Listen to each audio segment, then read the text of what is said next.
Model OSI, apa itu model OSI? Model OSI atau dengan singkatan Open System Interconnection adalah model atau acuan arsitektural utama yang digunakan sebagai standar jaringan yang telah diakui oleh lembaga ISO atau dengan singkatan The International Standard Organization di Amerika Serikat.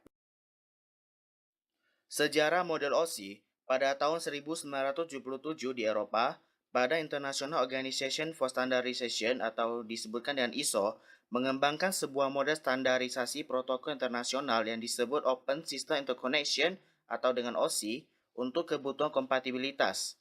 ISO membuat standar tersebut agar produk dengan vendor berbeda dapat saling berkomunikasi dan meningkatkan skala ekonomisnya.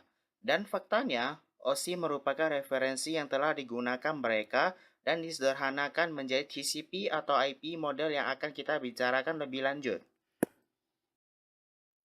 Tujuan model OSI.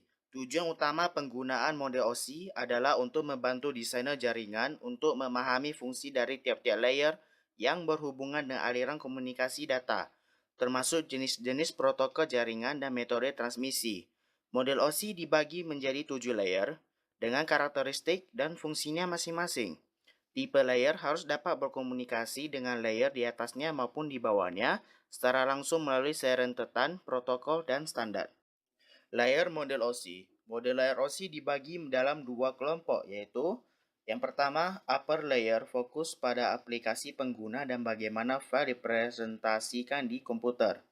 Yang kedua, lower layer, adalah intisari komunikasi data melalui jaringan aktual. Pada lower layer bagian utama yang diperhatikan adalah network engineer.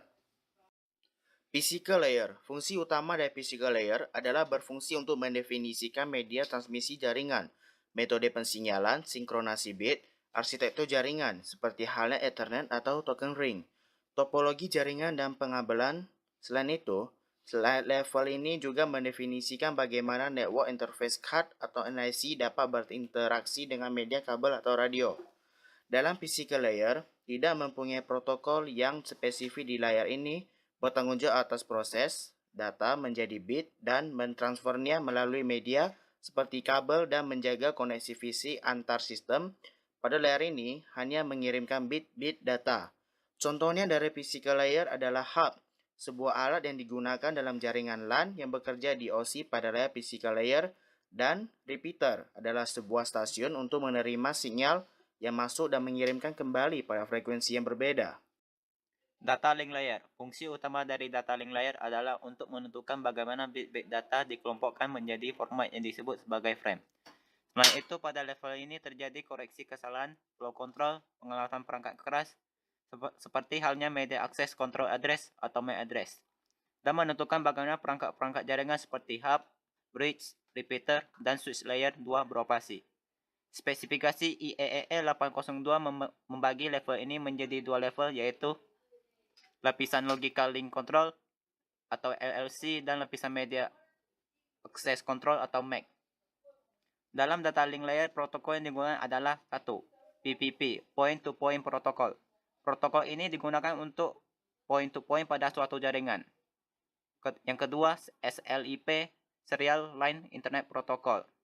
Protokol yang digunakan untuk menyambung serial.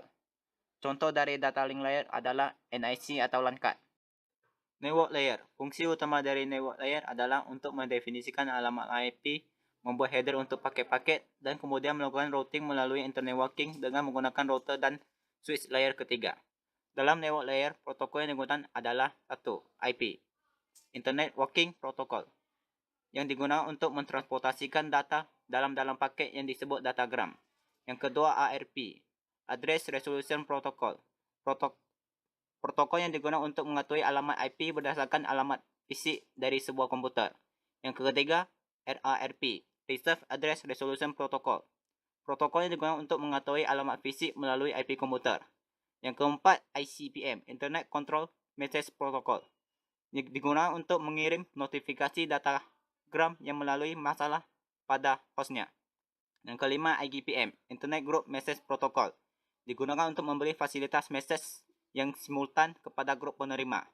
Contoh dari network layer adalah router, adalah sebuah alat yang mengirim data melalui sebuah jaringan atau internet menuju tujuan melalui sebuah proses yang dikenal sebagai penghalang. Transport layer. Fungsi utama dari transport layer adalah untuk mencegah data ke dalam paket-paket data serta memberikan nomor urut kepada paket-paket tersebut sehingga dapat disusun kembali pada sisi tujuan setelah diterima. Selain itu, pada level ini juga membuat sebuah tanda bahwa paket terima dengan sukses dan mentransmisikan ulang terhadap paket-paket yang hilang di tengah jalan.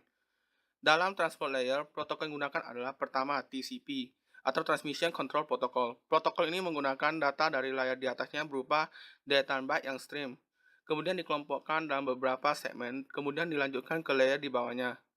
Sebaiknya pada TCP dipastikan tidak ada segmen yang hilang dan melakukan beberapa mekanisme atau flow control, error detection, dan error recovery.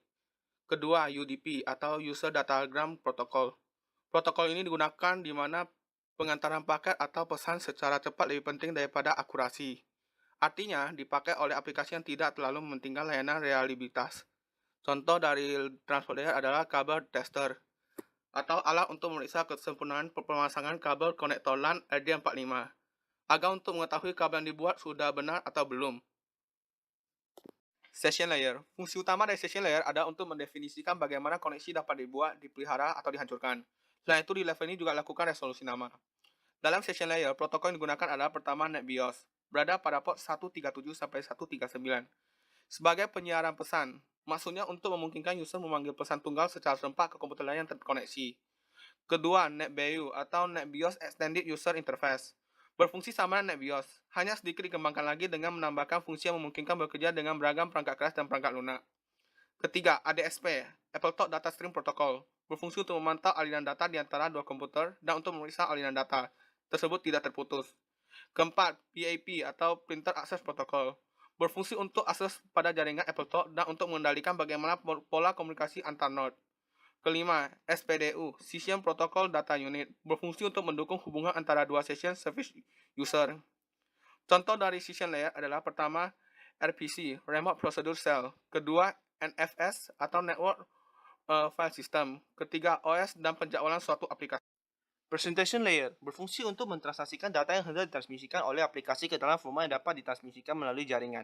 Cara kerja presentation layer adalah untuk mengatur tentang sintaks dan semantik dari data yang dikirimkan dan memanipulasikan data seperti MIME encoding, kompresi, dan enkripsi dilakukan di layer ini. Dalam presentation layer, protokol yang digunakan adalah 1. Telnet berada pada port 23. Protokol yang digunakan untuk akses remote masuk ke suatu host, data berjalan secara line text. 2. SMTP, Simple Mail Transfer Protocol, berada pada port 25. Salah satu protokol yang biasa digunakan dalam pengiriman email di internet atau untuk mengirimkan data dari komputer pengirim email ke server email penerima. 3. SNMP, Simple Network Management Protocol, berada pada port 161. Protokol yang digunakan dalam suatu manajemen jaringan. Contoh dari presentation layer adalah PICT, TIFF, GPEG, merupakan format data untuk aplikasi berupa gambar atau image. MIDI, MPEG, dan QuickTime merupakan data untuk aplikasi sound atau movie. ASCII merupakan format data untuk informasi dalam bentuk teks. Application layer berfungsi sebagai antarmuta dengan aplikasi dengan fungsionalitas jaringan, mengatur bagaimana aplikasi dapat menjalankan jaringan dan kemudian membuat pesan-pesan kesalahan. Ciri-ciri application layer terbesar adalah sangat dekat dengan user. Dalam application layer, protokol yang digunakan adalah 1. HTTP, berada pada port 80 untuk mentransfer dokumen dan web dalam suatu web browser melalui www. 2. FTP, berada pada port 20 atau 21 untuk mentransfer file antar mesin-mesin dan sebuah jaringan internet. 3. NFS, berada pada port 111 untuk mengakses file melalui jaringan dengan cara yang sama dengan bagaimana menyimpan lokal yang diaksesnya. 4. DNS, berada pada port 53 untuk memberi suatu nama domain pada suatu alamat IP agar lebih mudah diingat. 5.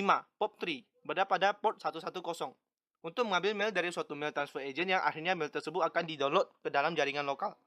6. MIME, protokol yang digunakan untuk mengirim file binary dalam bentuk teks. 7. SMB, berada pada port 445. Protokol yang digunakan untuk mentransfer server-server file dari ke DOS dan Windows. 8. NNTP, berada pada port 119. Protokol yang digunakan untuk menerima dan mengirim news group. 9. DHCP, berada pada port 67 atau 68. Layanan memberi nomor IP kepada komputer yang menerima secara otomatis. Contoh dari application layer adalah web browser, contohnya Mozilla Firefox dan Internet Explorer. Email client, contohnya Outlook Express, Outlook Web Access, dan Mozilla Thunderbird.